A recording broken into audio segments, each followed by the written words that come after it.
Hello and welcome back to This or That with Kobe and Jatt, presented by Verizon. Guess what? We're after game 2 really early on. So I don't know what they're going to use to come up with these slides. How many slides do we even have, Kobe? They better be good or we start flaming producers. I see 6 at least in the prompter. What's slide number 1? Let's get started. Who felt better? To see on a pocket pick, Harry on Ahri or Bolulu on Vel'Koz? I think this one for sure. Yeah, because Vel'Koz is cool. Because Vel'Koz is not picked by anyone else ever. But did you see what Harry did to VicLa on this pick? It's Ahri. Ahri just got buffed. He was up like 40 CS also, on Ahri just got silence. buffed. He's just following the... And Bolulu lost. Yeah, not because of his fault. It's because of the rest of the team. They're trolling him. Yeah, we've been arguing a lot, so I just wanted to argue with you. I agree it's that. So let's get slide number 2. Because Vel'Koz is cool. Which upset gave you more hope? 100 Thieves or Team Liquid Honda? This is based off of Thursday's game. We just got some more data on Team Liquid, and I'm going to say that the game, that upset gave me more confidence. Transport your mind back to when they beat FlyQuest. Yeah, I could see it then. I was like, you know what? I think Team Liquid are just going to lose right after this, so I'm going to go with 100 Thieves for sure. And 100 Thieves plays Dignitas on Friday today. So it does give I'm pretty sure they're going to win that one. Also, I said it at the start of the year, this 100 Thieves reminds me of 2020 Summer TSM, where they were atrociously bad and then won the split. So more hope on this. Plus, seriously, we have seen the peaks of this, or at least a lot better looks from this 100 Thieves team. So all right, slide number 3. The next one. We're very agreeable today. Who has the best hair in the LCS? Solo, Berserker, or Licorice? Tenacity. But we have to do one of the 3 that's on this. Because it would have just been over if you put Tenacity. I was literally about to choose Solo, and then I turned over and I just see Licorice staring right at me with these shiny golden locks. Yeah, like I have to go with Licorice, even though the mullet is a big pull. This looks accidental to me, but Berserker's bun is actually, he pulls it off better than anyone I've seen with the bun. So I'm actually... I think maybe it's because of my vicinity. I'm just too close, but these shiny golden locks are beautiful. I think Berserker's the dark horse in there. I'm going with Berserker. All right, I'm sticking with Power Licorice. ranking, Tenacity, Berserker. Where does banter hold more weight? It's from Accept My Heels. YouTube slide, by the way. If you leave a comment, you can be up here as well. Twitter banter or all chat banter? So this is interesting because the best all chat banter becomes Twitter banter. Because Travis Gafford is going to sleuth it and just post it. Actually, the best all chat banter gets you banned and does not go on to social media or Twitter. Does that make it more weightful? You're not getting banned with Twitter banter. I think the banter on Twitter holds more weight because there are more people holding you accountable. Everybody sees that. The all chat banter, yeah. Sometimes that doesn't get released. I will say both can get you fired. So I'm going to go with this. I'm going to go with this for now. Thank you for the question. Yeah, I'm going to go with the Twitter. Next slide on this or that. Should teams just ban Palafox's Aurelion Soul? Yeah, it's broken. No, it's not that bad. Dignitas beat them and they had it, so they only have 2 wins. Not a big deal. I said, don't ban it. Yeah, it's entertaining. They don't win with it. It's really interesting, though, because it looked so broken. It also tilts everyone to no end. It looks so broken, but he's 1 and 2 on the pick. Yeah. Other regions aren't playing it. I definitely think he could execute better with it, and other regions are just assuming that they can get punished really so really you're early, saying, nah, it's not that bad. Yeah, I would say leave it up. Based analyst right because now. I want to get more data. I'm a scientist. Leave it up so we can collect more data. I'm ready to say for Palafox, yes, it is broken in his hands. I don't care if they've lost 2 games with it and won 1. It just, the eye test, man. It's this. Okay, we disagree. Next one, we got to keep that one going. What esports trope is more powerful, the blue shell effect or first place after an upset? So this is referring, I guess, to first place after they get upset, then they're really pissed. How powerful and then they win after that. That one I don't buy into. Also, I don't like that it needs explaining. Blue shell, you say that, you know what you mean. Boom, blue shell. But is it more powerful? Like, you're gonna win, first place after an upset is gonna win way more games. Are they? Yes. Really though? It's that. Okay, fine. I think that's a better trope. Okay, though. so more powerful versus better. So you're telling me Immortals is gonna win more likely than FlyQuest next game? No, but like For this next it's game, a cooler. it's the last place. It's a way better and cooler trope. This is very semantic, but I'm right. So that's a wrap for this or that. Yeah. Please send us your suggestions in the YouTube comments, and we will see you That's not even a thing. next time. First place after they lose, like that's slide. It needs a catchy. Hey, look at Dash, look at Dash, look at Dash. The LG still looking for the angle. Palafox drop.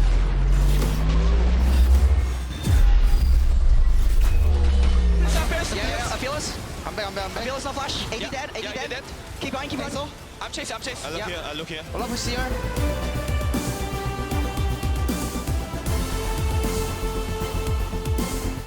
Welcome back to the LCS for game number 2, which Jatt and Kobe have painted as John Rambo versus a go-kart. And that's kind of what the standings would have you to believe at this point. FlyQuest has been on... What, man? I saw the slides. I'm telling you. No, you're right. Those are factually correct statements. John Rambo versus a go-kart. Well... Is it like the whole squad? Like, is it like 5 men in one go-kart, or is it just one guy driving a go-kart for this analogy? You got 3 wins, you can only afford 1 go-kart. So it's Okay. 5 guys in 1 go-kart versus... I feel like that's like more powerful though, because you can be like throwing stuff at Rambo off Okay, the yeah, I back guess. of the All go-kart right, yeah, and stuff, you've know? got a couple demolition men in there. Yeah, but yeah, exactly. Immortals have their work cut out for them, truly, here in this matchup. FlyQuest has looked the weakest they have all split over their last couple of Yeah. games. This is the only time all split. They have lost more than 1 game in a row. 2 out of 3 of their losses are their past 2 games. So it seems like teams might have been able to figure out how to deal with them a little bit better. But for Immortals, this is a team that when the desk or the lounge or whatever I'm supposed to say was talking about it earlier and they were looking at major leads, major deficits, Immortals has only been in a major lead 7% of the time that they've been on the Rift. So they're having a real difficult time getting themselves in a good spot to win the game. Yeah, I mean, they are really struggling. That is obvious. I will say, I do think that they have looked more competitive with Bolulu. I do think that it has given them a different look, a different feel, you know, when they're on the refs. Yeah, sure, they've still lost most of those games with him. I believe they're 1-2 now at this point. But both of the losses had positions from which you could easily see them winning. And you know, it's a different feeling than I think when we were watching them before. The Vel'Koz game especially, I love it. Bolulu was playing really well, and I actually felt like they were winning that game for most of the game, right? And then it was just Turtle kind of took over at that certain point where he hit,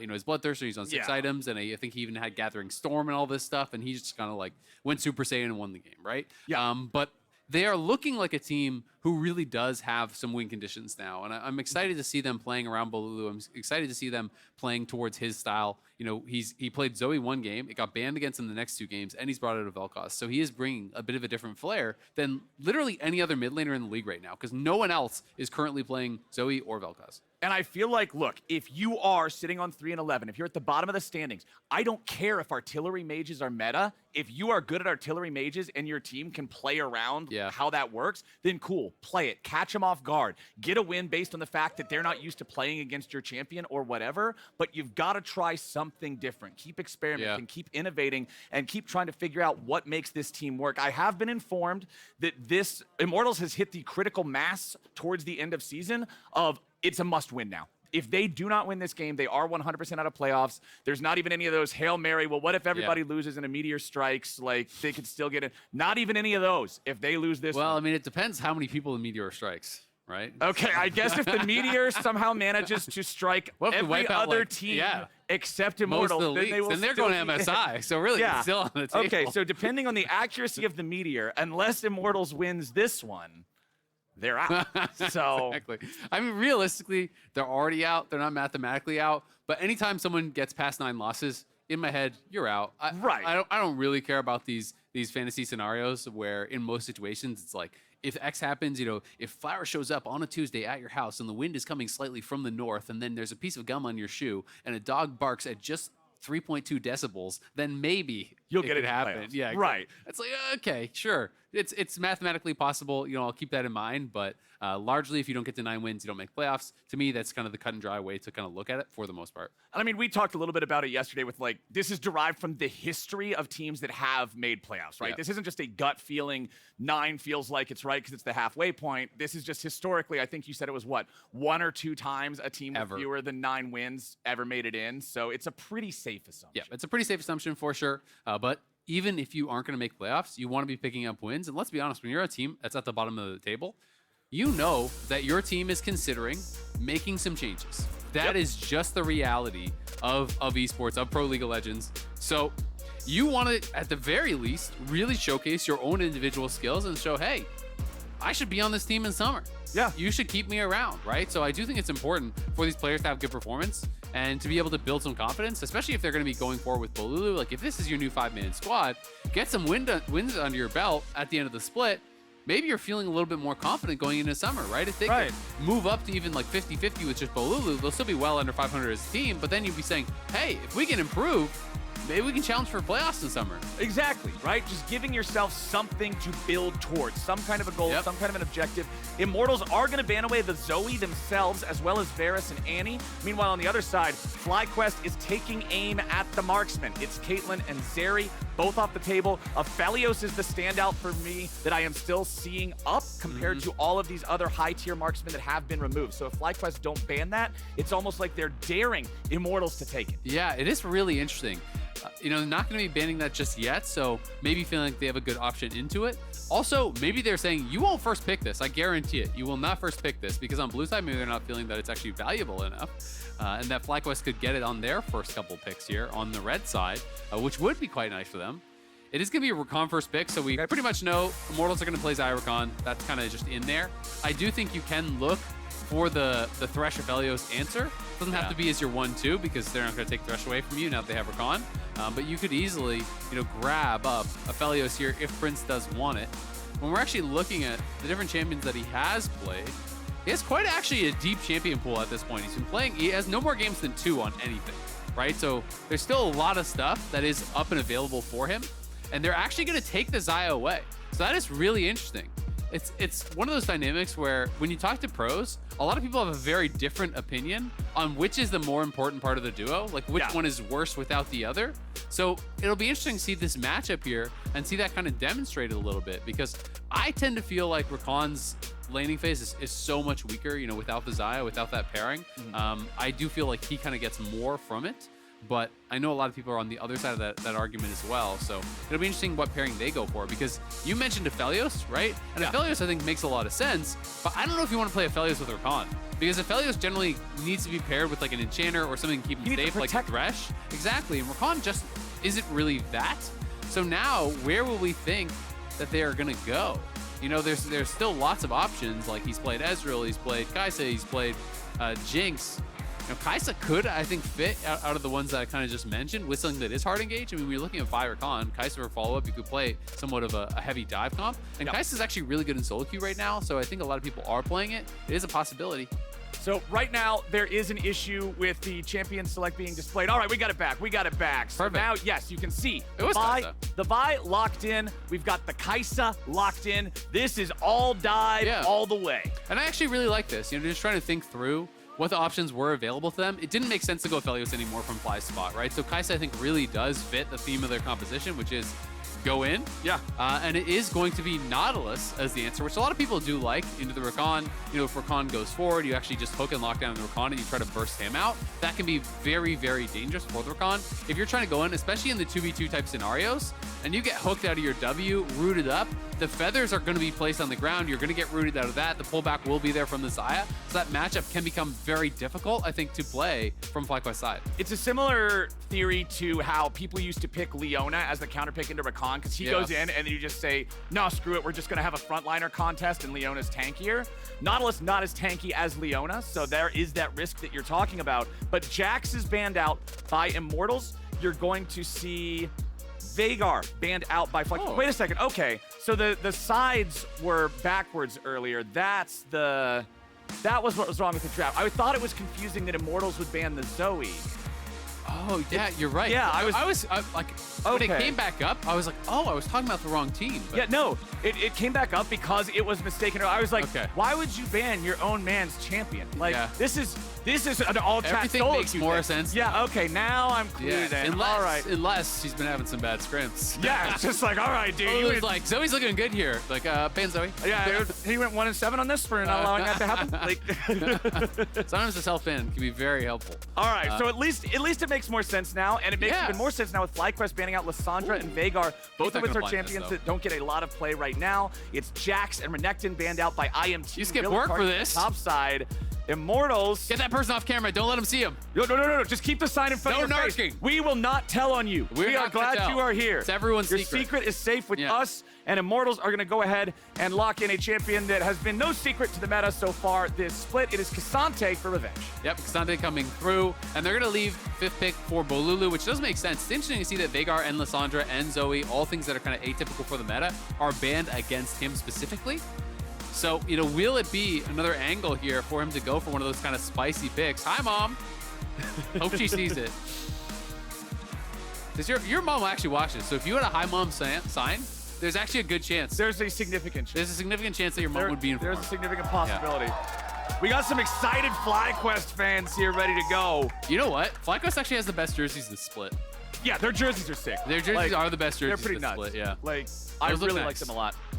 Prince will lock in the Ahri for VicLa, so that's going to be... You're not playing Vel'Koz into that. Yeah, that's not going to be a generally desirable matchup. I don't think. I like League.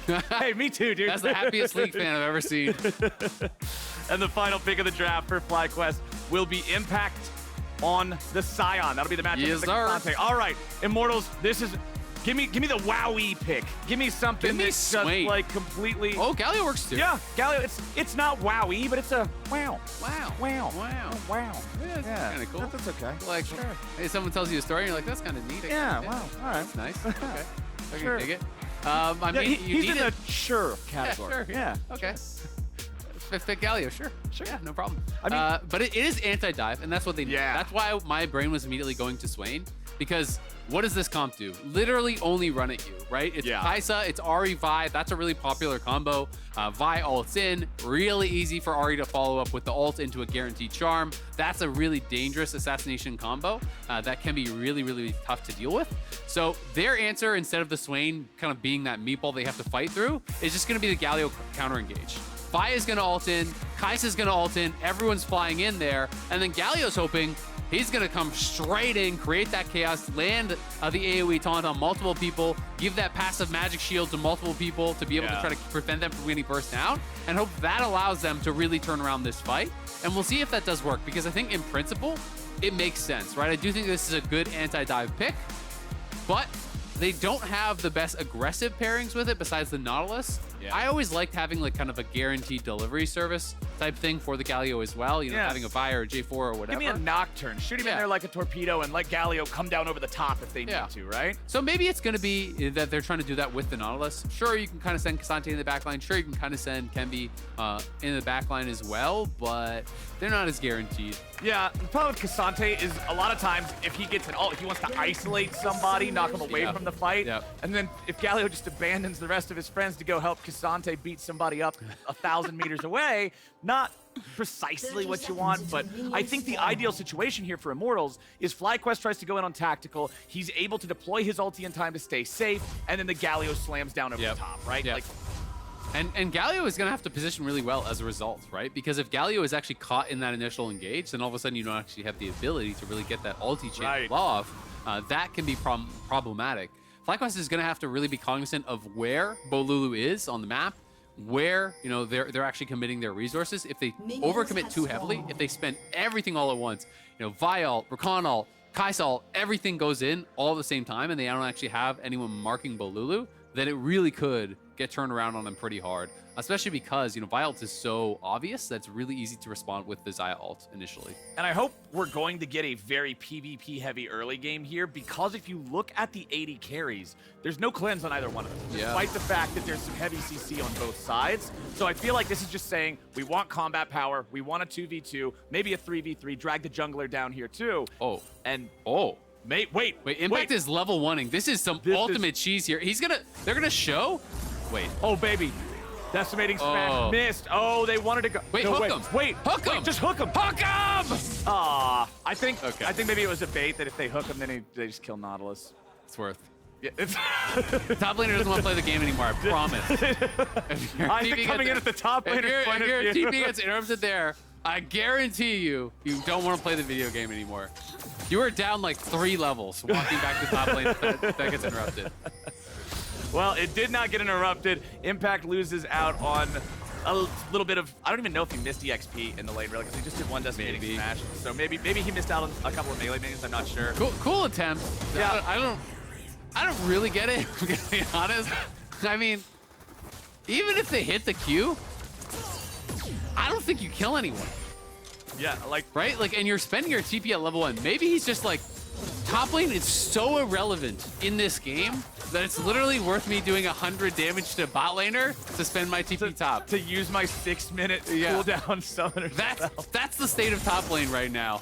Is that this is the estimated value of a top laner. If you can auto attack the Nautilus one time, it's worth you getting down 3 levels. All of you at home missed the behind-the-scenes conversation before the games today, where Isaac was saying top lane feels the worst. It's out so of the roles. unfun to play. I play a lot of Phil, so I end up playing some of the a lot of roles, and yeah, top lane doesn't feel that impactful. It's definitely the least fun to play. Do not recommend playing top lane. Well, Impact doesn't either, because he was playing bot lane as the third man there for a moment. But hey, that's smart. He's back top side now, but Immortals, with the control they have over the top side, they did move Kenvi up. They did contest the blue buff. He was able to steal that one away from Spica, had the faster finger there on Smite. So that means at least they're building something out of the attempted... I don't, man, should we call it cheese? Is it cheese or is it unique strategy? Ingenuity? The innovation. I don't know. I think it was cheese. Anyway, the development of the top lane meta. I think if it was a different champion, you could call it strategy. But because Sion is historically known only for like fermented dairy products, you really just, if it's Sion, it's cheese. Okay. You know? Okay. What about if it was like a Fiora and Fiora just like cues out of the bush? Yeah, I think that would be even goofier. Tactical's going to be your target here. Spica flies over the wall. Fleshy ends up taking just as much damage. Re-engages there with a dredge line. But they don't get what they wanted with the blade collar. Yeah, I'm actually really surprised that they couldn't actually land that root onto Spica there. Unfortunate for them. Spica did have a really good path. They get the flash off of Tactical. That is pretty big as the trade of ignites. But it's just a nice little bit of pressure there from Spica. Intelligent pathing from him is going to get them that advantage here on the bot side. But the wave, honestly, still pretty good here for Immortals. And they actually see FlyQuest staying around, so Kenvi can wait if he wants. And Kenvi now knows that he's not actually on a ward here. Wouldn't it be funny if Impact just wins top lane after that? Dude, no way. No way. Hold on. Kenvi's going in. He tried to predict. It was looking to actually hit someone on that flash, you know, where they get the flash out of it, but they're saying you don't have the damage, and Tactical doesn't have flash, so he can't actually follow up even if you hit the stun. Yeah, so I think it's correct for FlyQuest to say, nope, don't care. They called the bluff. That is really unfortunate for Kenvi, because he actually spent a lot of time down there. He was waiting in the river for, I want to say, 40 seconds, something like that. Maybe I'm overestimating a bit, but it was a while. So that's a long time in League of Legends, right? Yeah. Like, talking about the opportunity cost that would otherwise be spent clearing camps. Getting some gold, getting some levels. Yeah. Unfortunately, didn't work out. Spica's back here. It's time for some alcove gaming. Can we see the pet? 3v3 though, but IMT are they just immediately snap engage from Eyla, but they don't immediately get the burst on Tactical. Now Spica's the one in trouble. That time the counterattack works for Immortals. They might look for even more. Kenvi wants to go in, but the stun doesn't quite have the range. He doesn't hit the Vault Breaker from the stolen by Spirit, and that means Immortals won't get any more. Man, I don't know. I guess it's a tough call because maybe if you flash there, then you die. But I feel like if he Q flashed that Vault Breaker, they know Eyla has no flash. I think they get the kill in the reset. Yeah, then Viego takes the soul. You can't burst him down in time. And Prince either dies or has to flash, is my feeling. It is a riskier play. But there's a few times where I've seen, you know, Kenvi kind of shy away from that. And that's something that I want from his development as a player. Just trust in his own mechanics. Like, he is a very good, aggressive carry style player. So that is what I really want to see from him is have that kind of killer instinct, because I think this is one of those opportunities where you could take what is a good play and turn it into a play that blows open the game. The initial flash back, actually great from Fleshy because he can immediately hook back in. They get that flash from Eyla early on. They get the kill and speak, and this is where I think if you Q flash onto Eyla, I think you kill him. I think you can actually follow up there and actually get that. With the passive proc plus the Vault Breaker damage, I think it maybe is like one more auto or just some little bit of contribution from Tactical or Fleshy. You get the kill, you get the reset. Would have been a much riskier play, of course. Didn't go for it. But Immortals now having that prow on bot side here. They do have 6 on Bolulu. They're moving up Tactical. Should be their dragon. All right, Immortals. Let's see this secure. Should be nothing to it. There it is. All right, Kenvi with the secure. Immortals with an early first Drake, 7 minutes in here. It's Ocean Drake, which always feels really good as that first one to give you the extra lane sustain. looking at the state of the lanes overall, you can see about a 2-wave lead for VicLa that's just happened mostly in a vacuum against the Galio. The junglers have been busy, bot side, top lane is You can also see top lane didn't matter. Uses the TP for nothing at level 1, completely fine. Didn't matter. He's not even spending his ulti, and he almost has his TP back. He's gonna walk back, collect the wave. They're basically he's gonna be down a bit on farm, but yeah, a little bit. He's gonna have like 10, 11 minions left, right, between these 2 waves. So he's not gonna be down much. Gonna be chilling, and it turns out it wasn't really much of an opportunity cost. So he kind of had the right read. If junglers aren't gonna go top, if no one's gonna go top, doesn't matter. Spica level 6 now. Kenvi still only level 5. Vi having that ulti is very scary stuff for pick potential, especially with the follow-up that you were talking about earlier. You go with a Vi ulti, you follow it up with a charm from Ahri, you follow it up with a grand entrance from Rakan. All of a sudden you're in a CC chain for way longer than you would like to be, and usually way longer than you need to be for them to get the kill. Yeah, absolutely. And even though it is a Galio, which people kind of think of as a tank, most people are going AP Galio these days, and he's not even playing Aftershock. He's playing Phase Rush, right? So you can actually even look for those plays on the Galio, even though that seems a little bit counterintuitive. I think they absolutely have the ability to 100-0 this Galio with a full combo from that Vi and the Ahri if they actually execute it correctly. So even Bolulu is not necessarily safe. Sure, you got the magic shield passive that's going to help you a little bit, but it's not going to be that significant. And with no Aftershock and no tank stats, he definitely could be a target. FlyQuest knows they're starting it up, and they could bring down Sion, because Sion has ulti. They've already moved up Eyla, so there is potential for a 4v4 here. Both AD carries are still in bottom lane. Nice charm comes out from VicLa to hit Revenge. But the reinforcements from Bolulu are not enough. Revenge is killed first, and Impact takes the credit. Now you're gonna get a counter kill coming in as Spica falls over. Kenvi wants to grab the possession, take the body, flashes out, goes for the vault breaker on Impact, who's isolated on the wrong side of the river and has to flash to safety. Kenvi, defensive ulti on the back end of the fight to guarantee he doesn't give over another one. But we've got ourselves some scrappiness here in the top side. Oh yeah, they're getting aggressive, but at the end of the day, it's a 1-for-1, and no one gets Herald. So really not much gain from either side. We'll see who is quicker to move back to it. TP actually available here for Impact is on cooldown for Revenge, so maybe they just try to go right back out to it and look to fight again. Revenge had the faster move here, but a great initial movement there from VicLa. Ults down into the brush to safety, lands the charm, and then they just pull out. Everyone gets out of that Galio ultimate. They don't overcommit into it, which is so important. It is a 3-man taunt, very, very nice. But as Kenvi goes down, they do actually get that kill onto Spica, and he's able to get the reset. Has to actually flash out of the charm, or he would have died. Yeah. They try to re-engage onto Impact, but they don't quite have the damage to really finish him off. You know, not a lot of consistent damage in those members that they actually had up on that top side of the map. Normally I would say it feels good to get the flash, but again, it's Sion, so him not having the flash. Yeah, exactly. It's not like he can do a snap engage because he does have flash or anything like that, so not the greatest summoner spell takeaway, but still better than nothing. Spica looking for maybe an angle here on Revenge, give Impact a little bit more edge, but it's IMT. Back on the Herald. Should be another eyeball proc here. Never mind, we're just going to get a fight. They run in, and Eyla is the first to explode as Kenvi stays alive thanks to the reset. Prince has to flash back over the wall, and the top laners have joined the fight. Revenge wants to go in on Spica, who's now stuck, but he gets back over the wall. Not far enough, and he can't reach the blast cone in time. FlyQuest loses 2 men, and Immortals win the fight. That triple flash to follow there onto Spica, so getting right down in on him. But the positioning of the eye from the Herald was pretty poor from Immortals. They had no one on the other side. So it's actually Spica who comes up with the Herald. He didn't actually get to pick up the eye. No one got it, so it does just expire, so they at least get that little bit of golden XP from it. Right. It's another couple kills here, but the game pretty much dead even. No big advantages gained. This does seem like it's going to be one of those rough Vi games.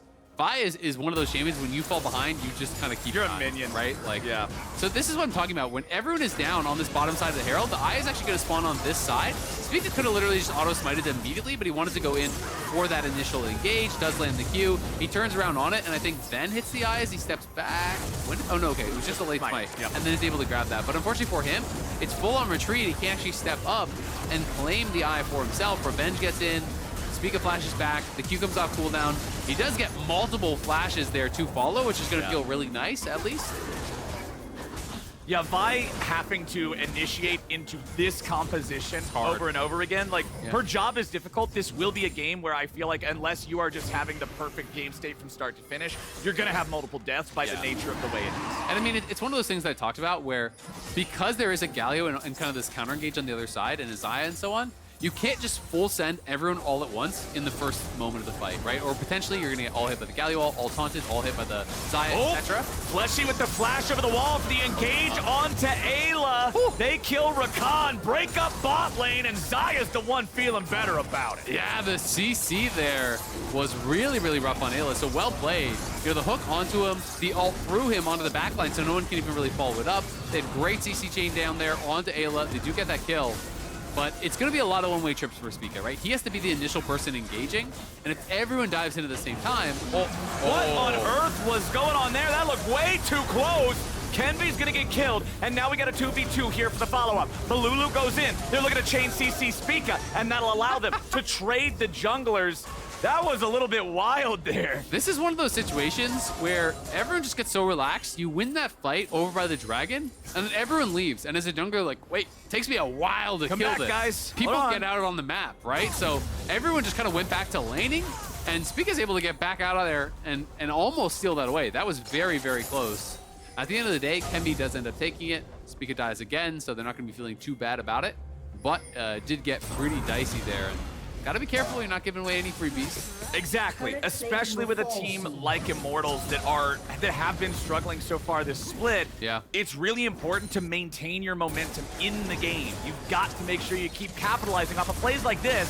Fleshy with the Hex Flash. Hex Flash, hook, root, stun, knockup, everything just kind of getting chained in there. They have so many different forms of CC, and then, yeah, this is what I'm talking about. They just kind of get very relaxed, like, oh yeah, it's gone. Everyone just go back to laning.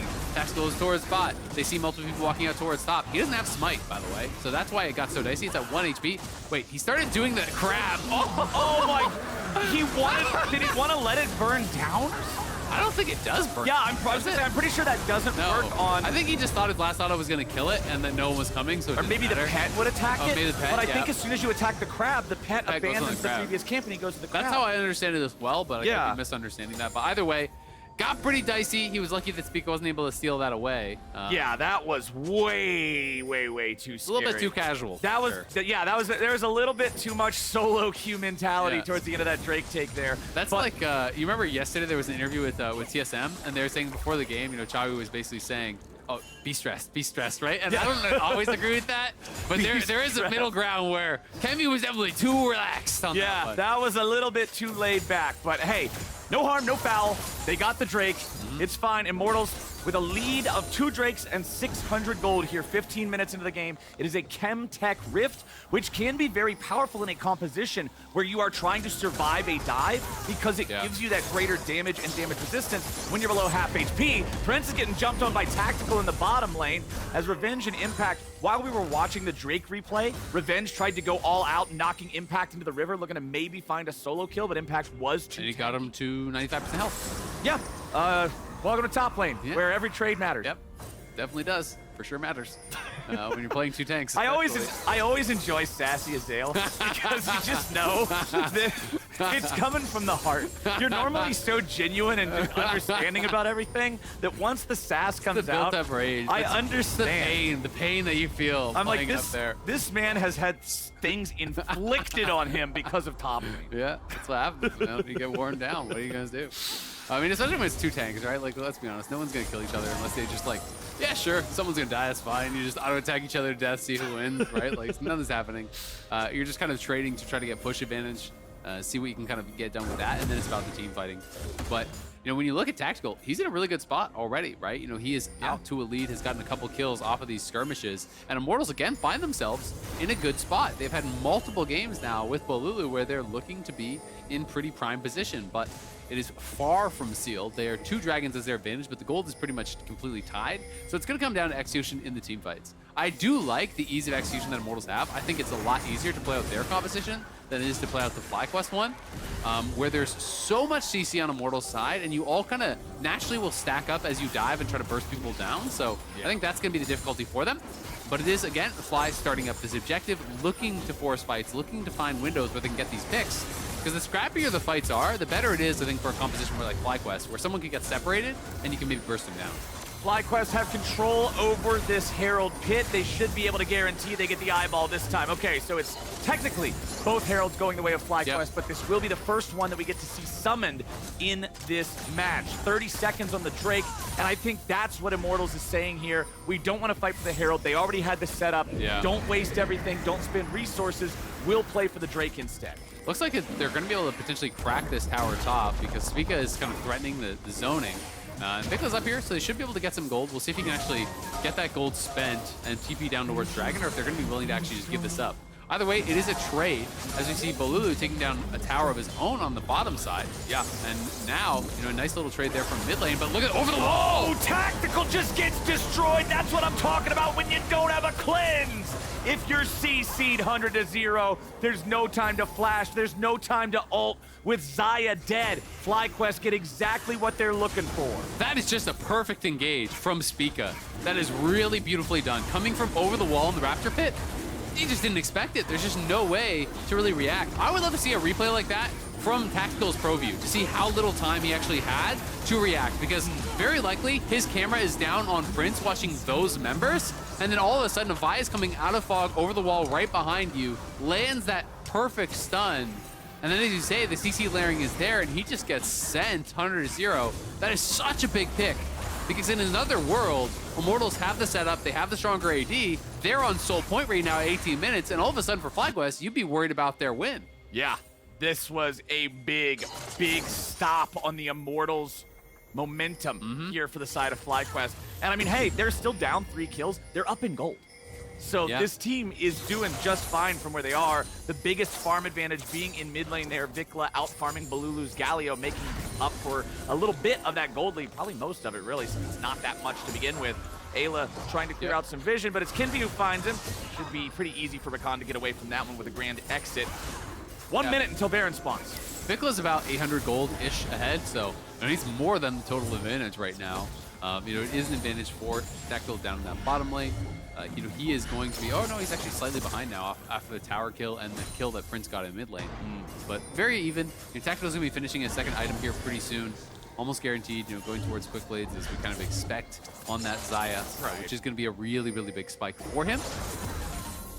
Prince with the Kraken Slayer on his Kai'Sa, just the maximum DPS option, gives you the best stats in terms of just the bundle that you get, which is perfect for Kai'Sa because of the fact that you need to evolve the abilities. Yep, absolutely, and he's not looking for it. Yeah, so exactly. This is, well, they actually did have a question mark ping, so they thought it could be there, but there's just no time to react. Yeah. Who question mark pinged that? So at first it was Kenvi, so actually good comms, there from Kenvi saying, hey, something could be behind you, but as I suspected, his camera was down watching Prince, which is where it should be when that's who you're fighting, and you get ulted straight up over the wall. There's just no reaction time because he got too close to that. So I think the fix would have been he would have had to play more down towards the bottom side of the lane. Right. But if Vi comes over the wall, you have time to react, right? And there was that question mark ping on it, so it's always fun to see, were they expecting this as a possibility? And in this case, Kenvi was, so credit to him. Well, now Immortals has got to make sure they don't lose control over the game. We're still at a very even state overall. They still have the opportunity to outplay things. And right there you can see Tactical did get the opportunity to use that ultimate. However, VicLa popping it now means the Xayah is very vulnerable for an upcoming fight. Exactly, it is all for all, but there's still that danger of, hey, if you get too far up in mid lane, Vi ults you, Kai'Sa ults in, see you later, right? That can be very dangerous if you don't have people around to peel immediately. So we'll see if they're gonna be able to kind of find that window to try to punish this missing ult, as both tanks just trying to get that shove down here on bot side, but it's gonna be about the setup. They're coming up in 2 minutes, very likely. People wanting to be playing for these dragons, it's just so important in the current meta today. Well, Immortals have to deal with FlyQuest in their red side jungle for quite a while now. FlyQuest seems to really like prowling around up here, seeing if they can find any pick in this area. Yeah. They know that top side tier 1 turret is the only one they've eliminated from Immortals' defensive lines. And hey, FlyQuest is taking the opportunity. They're just going for the Baron. Knock, knock, Immortals. Who's home? They don't know. Who's home? Kraken PD. They're not expecting a 20-minute Baron. This is gone. Unless Kenvi checks instantly.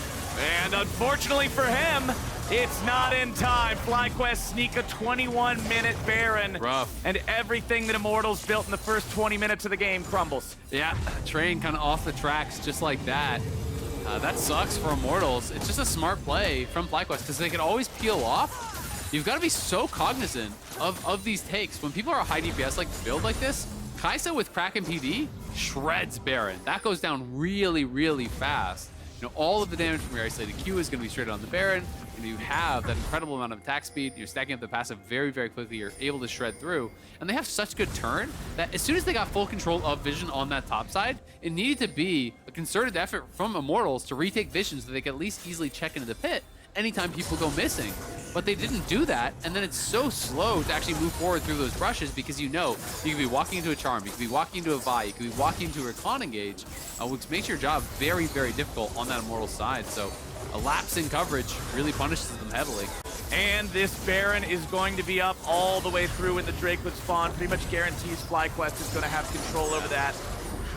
Immortals has to do whatever they can to not bleed gold any further during this Baron phase. It's 1 minute and 45 seconds that FlyQuest have this buff to play with. But bottom tower is for sure gone. You know, we'll see if they can actually defend. Oh, look at this TP. This TP is so far away. It's long range Is this like a delayed thing where he's going to hide for the dragon and then try to look for flank? I think it is. Yeah.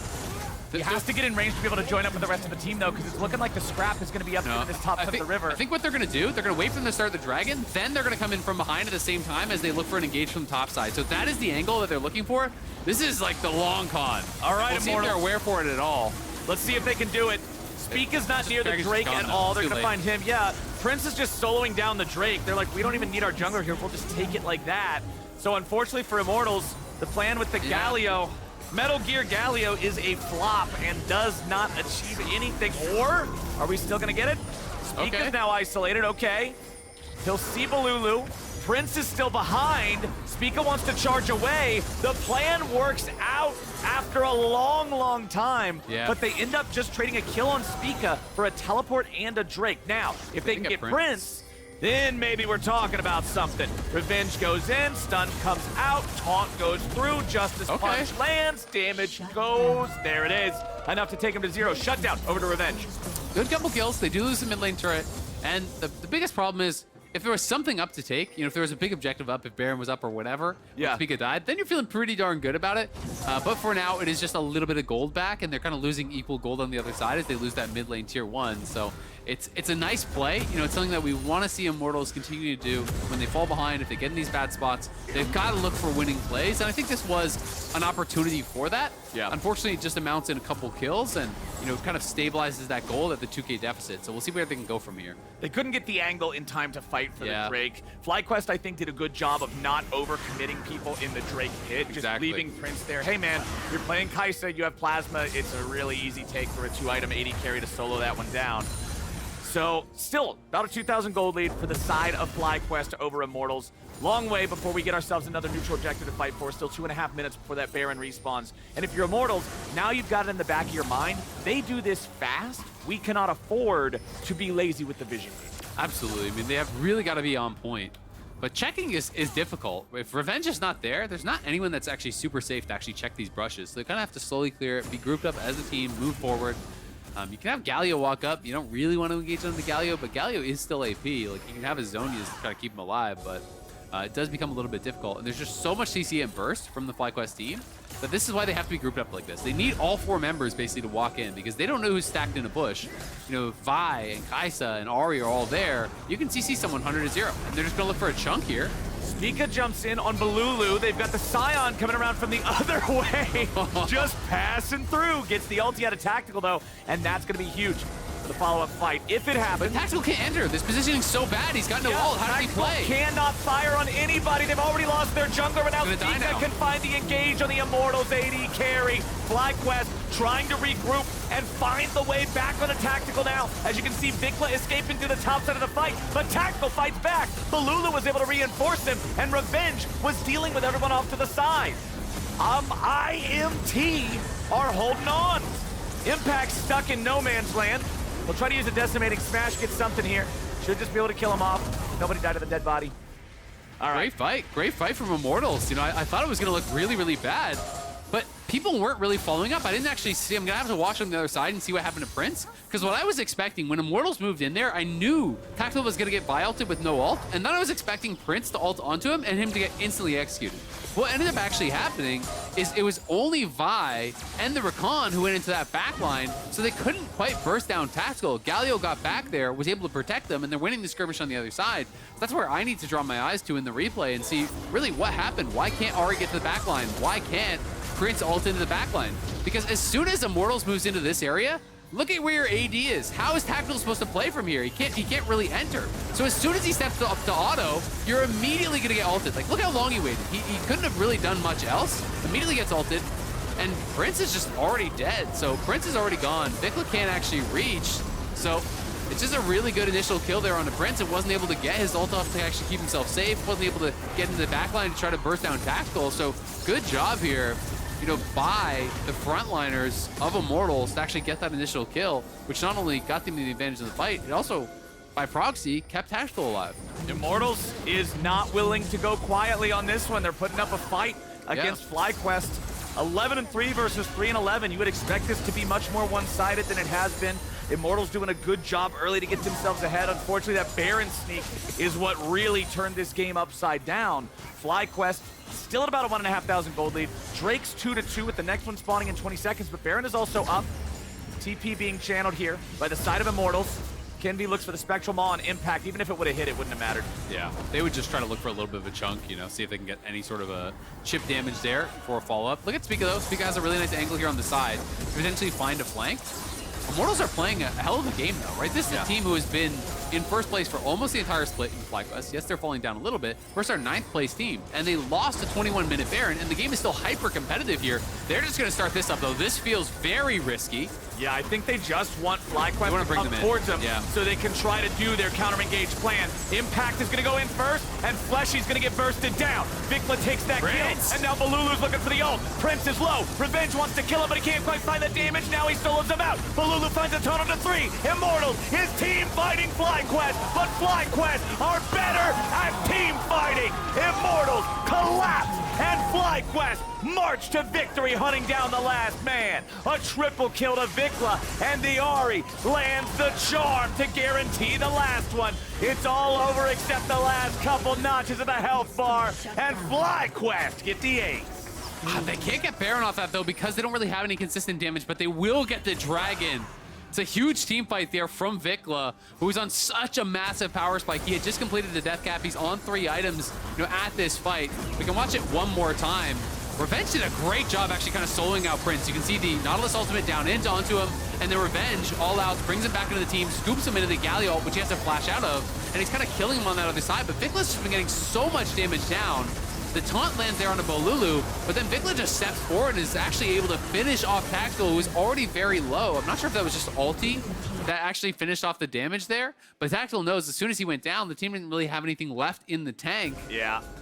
And it's, again, one of these situations where, oh my God, he got so much down. That has to be like Orbit Deception hitting so many people back and forth, multiple members. But he is giga-fed now. He almost bought a full Void Staff off that. He has both the components of the Void Staff already in. Lighting Jewel and the Blasting Wand done. So Ahri is ridiculously strong. If anyone gets charmed, you're dead. They're pretty much dead. Yeah, the only person is Revenge, who's not just gonna die.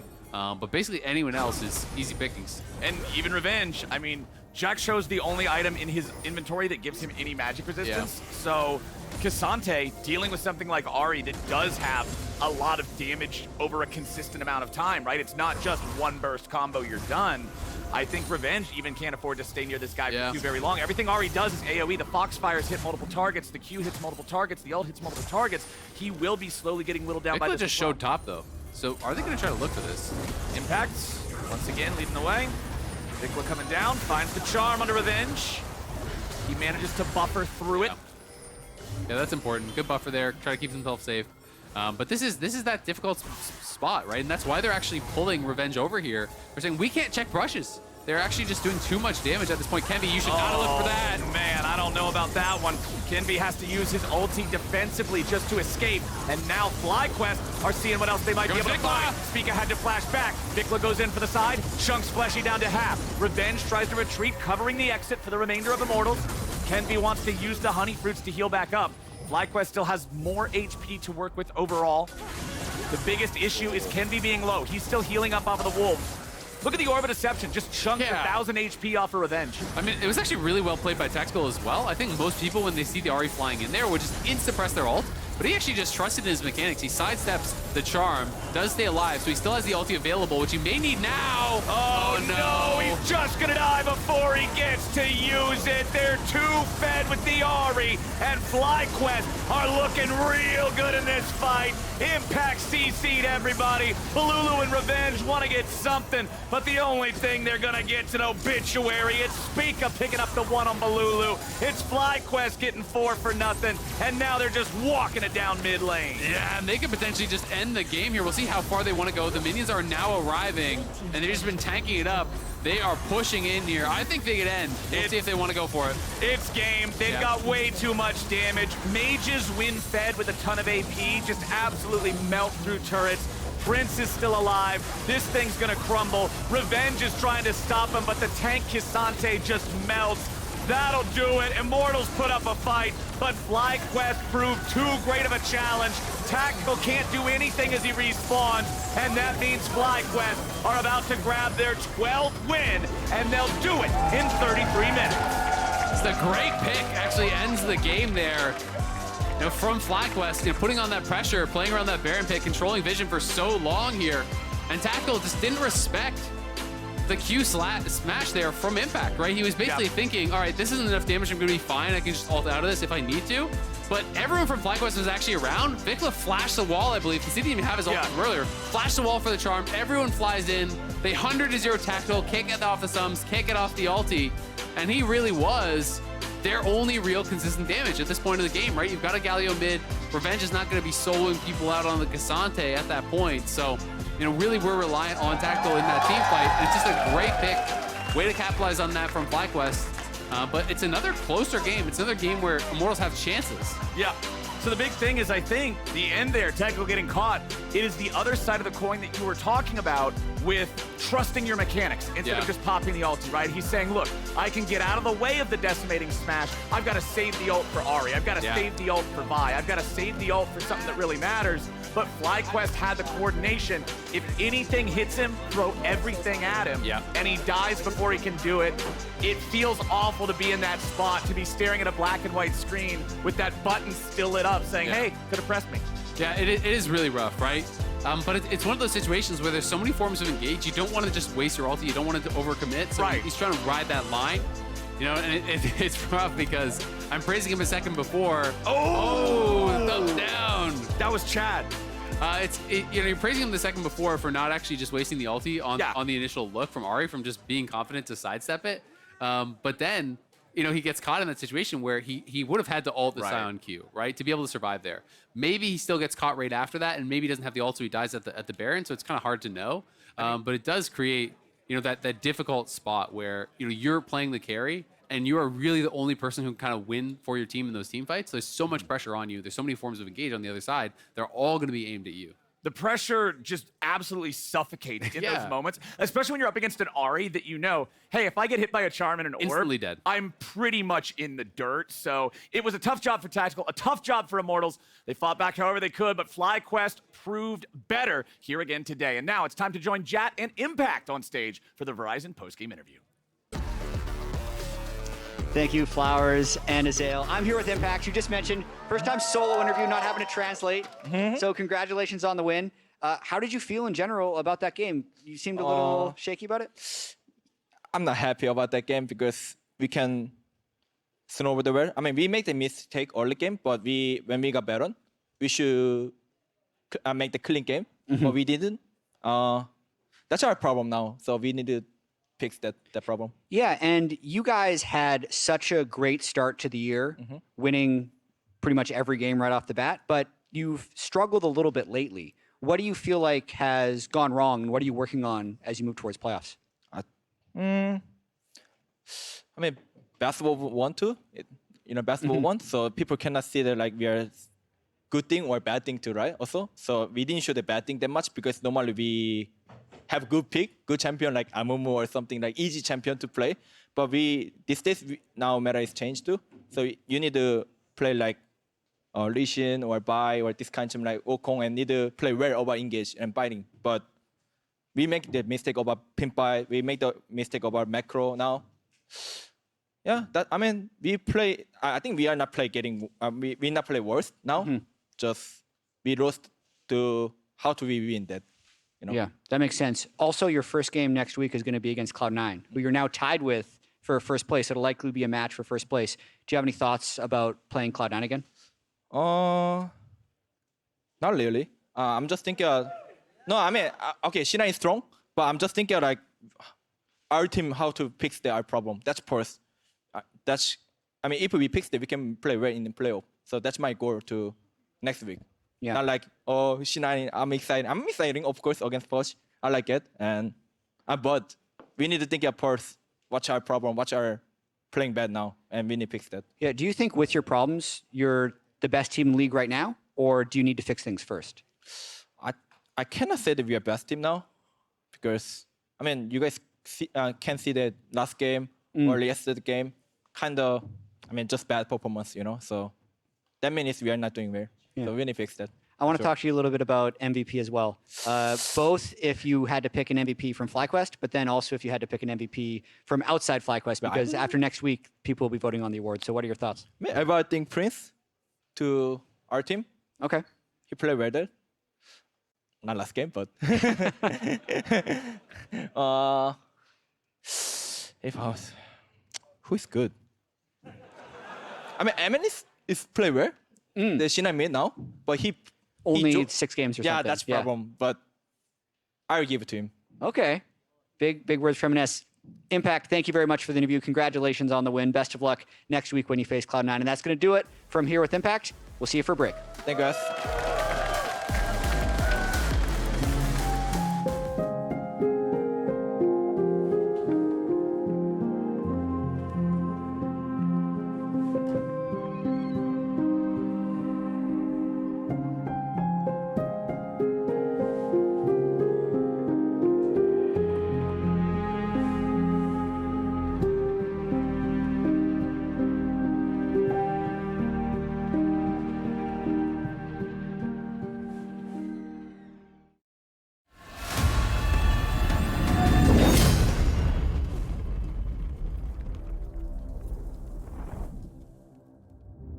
Honor, duty, justice.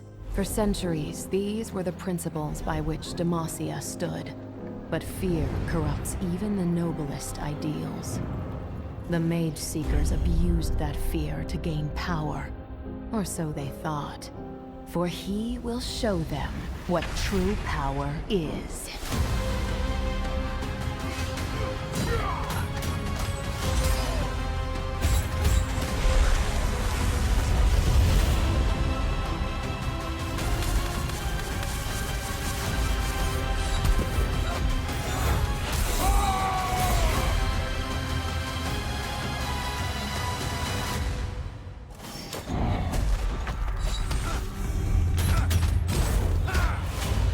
Demacia, the city of radiant virtue.